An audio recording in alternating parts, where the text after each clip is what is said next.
Hi, എൻ്റെ തൊണ്ട ഇതുവരെ ശരിയായിട്ടില്ല. നിങ്ങളെല്ലാവരും സുഖമായിട്ടിരിക്കുകയാണെന്ന് ഞാൻ വിശ്വസിക്കുവാണ്. സ്നേഹഹർഷം ഭാഗം 50.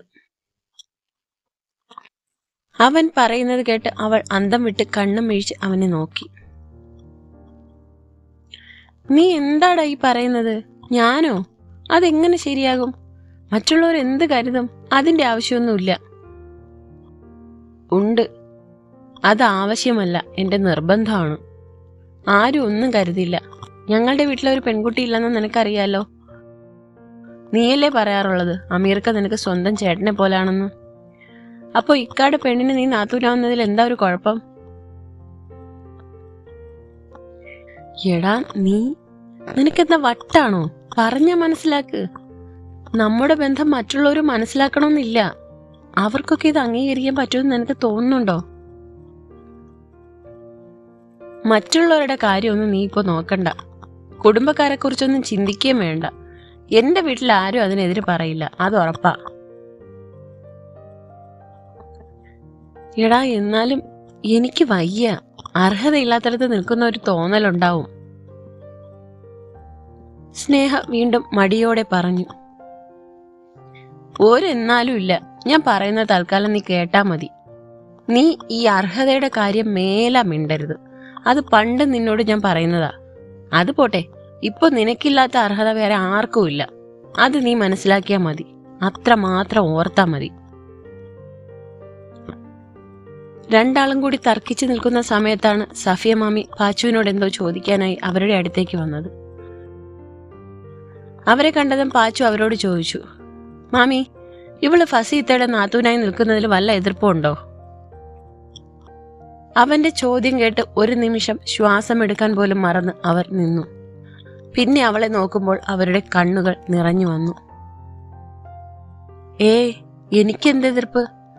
എന്റെ മോന്റെ പെണ്ണിനെ ഇവള് തന്നെ നമ്മുടെ കുടുംബത്തിലേക്ക് സ്വീകരിക്കും.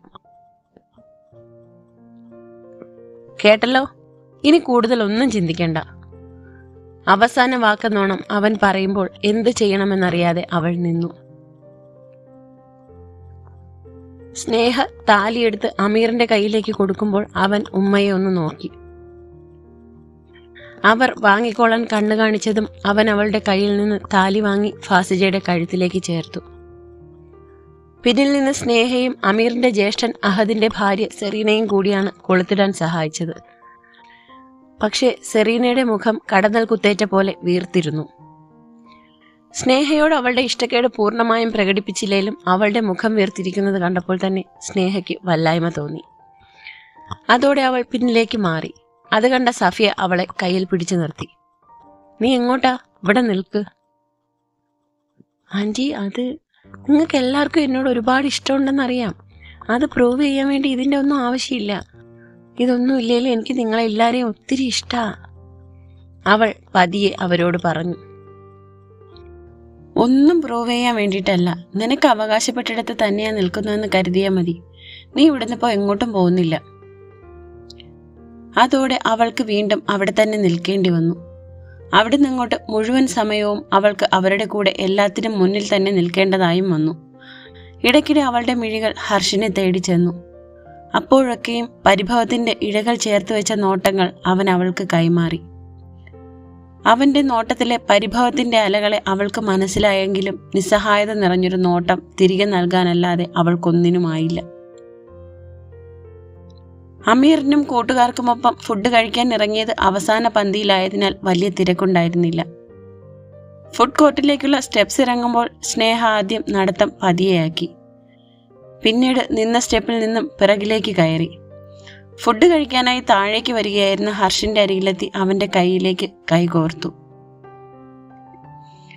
അവൻ അതിശയഭാവത്തോടെ അവളെ നോക്കി. അവൾ അവനെ നോക്കി മനോഹരമായി പുഞ്ചിരിച്ചു. അവന്റെ പിണക്കങ്ങളെയും പരാതികളെയും പരിഭവങ്ങളെയും അലിയിച്ചു കളയാൻ ഉതകുന്നൊരു മാന്ത്രികത ആ ചിരിയിലുണ്ടായിരുന്നു. നീ ഇപ്പൊ ഇവരുടെ സ്വന്തം ആളായല്ലേ?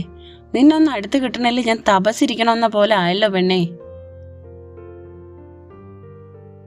അത് പിന്നെ അവരെന്നെ ഒന്ന് അങ്ങോട്ടും ഇങ്ങോട്ടും മാറാൻ സമ്മതിച്ചിട്ട് വേണ്ടേ? ഒരൽപ്പം അനിഷ്ടത്തോടെ തന്നെ അവൾ പറഞ്ഞു. സാരയില്ലടി, അവർക്ക് നിന്നോടുള്ള സ്നേഹക്കൂടുതൽ കൊണ്ടല്ലേ. ഞാൻ വെറുതെ പറഞ്ഞതാ, അതോർത്ത് നീ വറീഡാകണ്ട.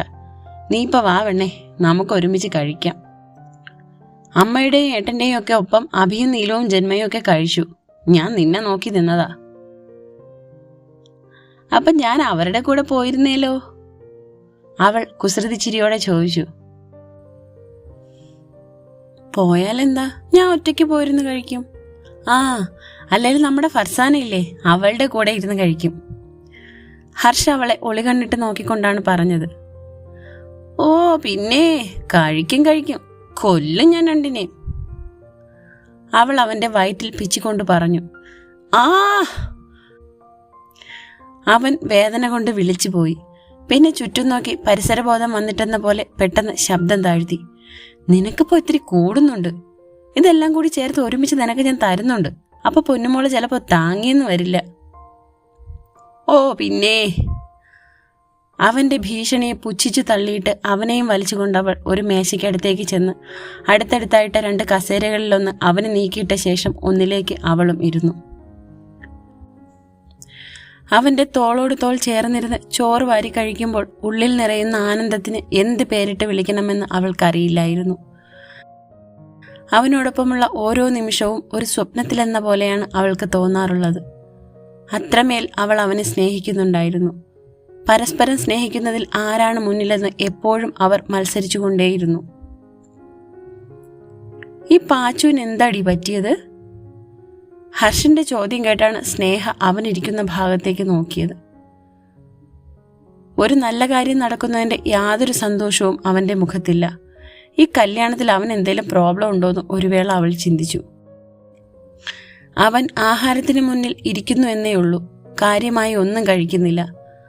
മാത്രമല്ല കണ്ണുകളിലും മുഖത്തും എന്തോ താങ്ങാനാവാത്ത ഭാരം നിറഞ്ഞു നിൽക്കുന്ന പോലെ. അവന്റെ കൺപീലികൾ ഇപ്പോഴും നനഞ്ഞൊട്ടി തന്നെ ഇരിക്കുന്നു. അവൻ എന്താണ് പറ്റിയതെന്ന് അവൾക്ക് മനസ്സിലായില്ലെങ്കിലും എന്തോ ഒന്നുണ്ടെന്ന് ഉറപ്പാണ്. അവനെ ഇതുവരെ ഇങ്ങനെ ഒരു അവസ്ഥയിൽ കണ്ടിട്ടില്ല.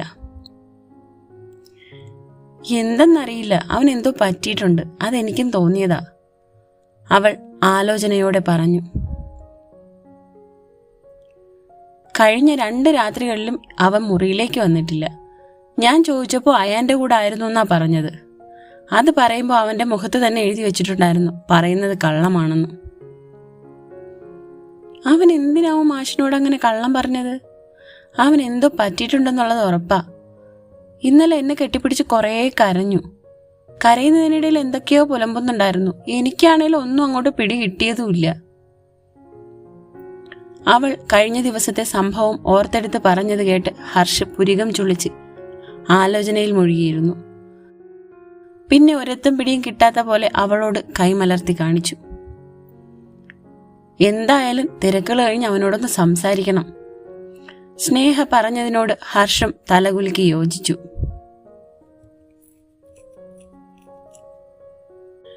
വൈകുന്നേരത്തെ റിസപ്ഷനിലാണ് അവർ പ്രാക്ടീസ് ചെയ്ത ഡാൻസ് പെർഫോമൻസ് തീരുമാനിച്ചിരുന്നത്. ഡാൻസിനിടയിൽ പലതവണ പാച്ചു സ്റ്റെപ്സ് തെറ്റിച്ചപ്പോൾ ജന്മയ്ക്ക് ദേഷ്യം വന്നു. ഡാ മരപ്പട്ടി, എന്താടാ നീ കാണിക്കുന്നത്? പ്രാക്ടീസ് ടൈം മുഴുവൻ എന്നെ ആയിരുന്നല്ലോ നീ വഴക്ക് പറഞ്ഞ് കണ്ണു പൊട്ടിച്ചോണ്ടിരുന്നത്. എന്നിട്ടിപ്പോ നീ എന്തായി കാണിക്കുന്നത്? അവൾ അവനെ നോക്കി പല്ലിറുമ്മി. എന്നിട്ടും ദേഷ്യം മാറാഞ്ഞിട്ട് അവന്റെ കൈക്കിട്ട് ഒരു നുള്ളുകൂടി കൊടുത്തു. അപ്പോൾ മാത്രം ഏതോ ചിന്തകളിൽ നിന്ന് ഉണർന്നവനെ പോലെ പാച്ചു അവളെ നോക്കി. അവന്റെ മുഖത്ത് തണുത്ത് മരവിച്ചൊരു ഭാവമായിരുന്നു. ജന്മയ്ക്ക് അവന്റെ അങ്ങനെ ഒരു ഭാവം പുതിയതായിരുന്നു. അവൾ സംശയത്തോടെ അന്താളിപ്പോടെ അവന്റെ മുഖത്തേക്ക് നോക്കി. അവൾ തന്റെ മുഖം ശ്രദ്ധിക്കാതിരിക്കാൻ പാച്ചു തല ചരിച്ചു പിടിച്ചു നിന്നു. ജന്മ ഡാൻസിനിടയിൽ തന്നെ പാച്ചുവിന്റെ തോളിലിരുന്ന വലത് കൈ എടുത്ത് അവന്റെ മുഖം തന്റെ നേരെ തിരിച്ചു പിടിച്ചു. പിന്നെ പതിയെ ചോദിച്ചു, എന്താടാ, നിനക്ക് എന്താ പറ്റിയത്? എന്തെങ്കിലും പ്രോബ്ലം ഉണ്ടോ? അവൻ ഒന്നും മിണ്ടാനാവാത്ത പോലെ ദയനീയമായി അവളെ നോക്കി. എന്ത് പറ്റിയടാ കോപ്പേ, വാ തുറന്ന് പറ അങ്ങോട്ട്. അവന്റെ നിശബ്ദത കണ്ട് ജന്മ ദേഷ്യപ്പെട്ടു.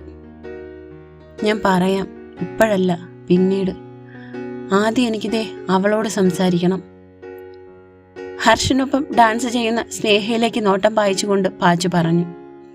അവന്റെ ഉള്ളിൽ എന്താണെന്ന് മനസ്സിലാകാതെ ജന്മ അവന്റെ മുഖത്തേക്ക് തന്നെ നോക്കി നിന്നു. ഇതേ സമയം ഹർഷിനൊപ്പം ഡാൻസ് കളിക്കുകയായിരുന്ന സ്നേഹയുടെ ശ്രദ്ധയും പാച്ചുവിലായിരുന്നു. ഡീ, നീ എന്റെ കൂടെയല്ലേ ഡാൻസ് ചെയ്യുന്നത്? അപ്പോഴല്ലേ എന്നെ ഒന്ന് ശ്രദ്ധിക്കടി പെണ്ണേ. അവളെ ഒന്ന് അടുത്ത് കിട്ടുന്നത് തന്നെ ഇങ്ങനെ അപൂർവം സമയങ്ങളിലൊക്കെയാ. എന്നിട്ടും ഇതാണല്ലോ അവസ്ഥ. എന്റെ ദൈവമേ, ഇങ്ങനെ ഒരു അൺറൊമാൻറ്റിക് മൂരാച്ചിയാണല്ലോ വർഷങ്ങളായിട്ട് ഞാൻ പ്രേമിച്ചത്. എനിക്കിങ്ങനെ തന്നെ വേണം. അവൻ പകുതി കളിയായും പകുതി കാര്യമായും പറഞ്ഞത് കേട്ട് അവൾ ഊറിച്ചിരിച്ചു. ചിരിക്കടി, നീ നല്ലോണം ചിരിക്ക്. അവൻ ചുണ്ടുകൂർപ്പിച്ചു. ഞാനൊരു കാര്യം ചോദിക്കട്ടെ, മാഷ് എപ്പോഴാ എന്നെ സ്നേഹിച്ചു തുടങ്ങിയത്? അവളുടെ ചോദ്യം കേട്ട് അവൻ അവളുടെ കണ്ണുകളിലേക്ക് തന്നെ നോക്കി. വെറും നോട്ടമല്ല, അവളുടെ ഹൃദയത്തിന്റെ ആഴങ്ങളിൽ വരെ എത്തുന്ന ഒരു നോട്ടം. അത് ഇതിനു മുന്നേയും അവൾ പലതവണ അനുഭവിച്ചിട്ടുണ്ട് എന്നവൾക്ക് ഓർമ്മ വന്നു. അതോടെ അവളുടെ ഹൃദയം പടപടാമിടിച്ചു. ആ പിടച്ചിലോടെ അവൾ അവനെ നോക്കി. തുടരും. അടുത്ത പാർട്ടുമായിട്ട് നാളെ കാണാം കേട്ടോ. നാളെ ഇതേ സമയം.